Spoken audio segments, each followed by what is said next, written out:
So my name is Daksha Patel and I'm a Manchester-based artist.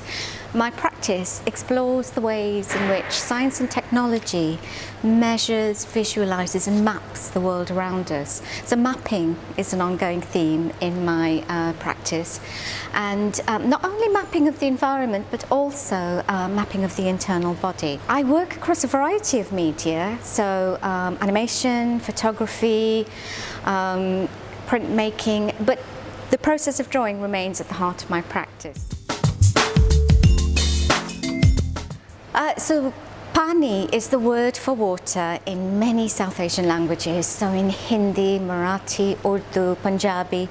So the work is about water and particularly the impact of water pollution upon ecosystems and human health.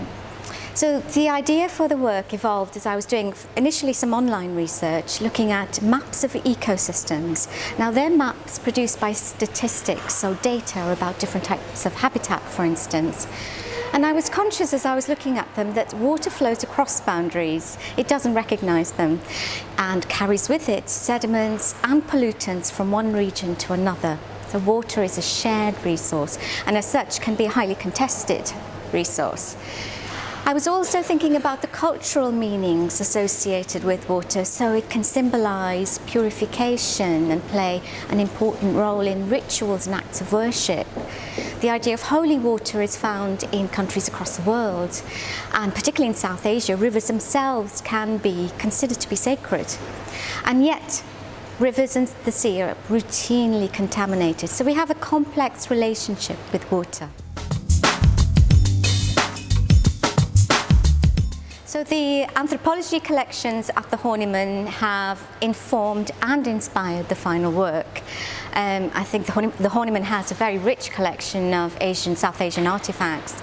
And I looked at two groups of objects. So the first was water vessels, water carrying vessels. So pots traditionally used to carry water from the well and the rivers to the home and to store water in the home. Now they're typically made out of terracotta and often decorated with white slip. So the work here that I've made, I've drawn into the pots. I've drawn images of pathogens such as E. coli or pollutants such as pesticides used in farming. I think of the pots as bodies that contain polluted water.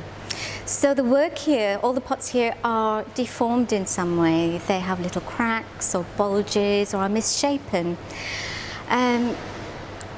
Much as they stand in for what happens to bodies when they're exposed to contaminated water. It's always fascinating to imagine what people see when they interact with your work. So the print behind me is highly detailed and very, very colourful. It has bits of embroidery in it and it's got drawings hidden within it. They are of flora and fauna, all kinds of plants, animals, insects, fishes that are from the region and endangered because of water pollution.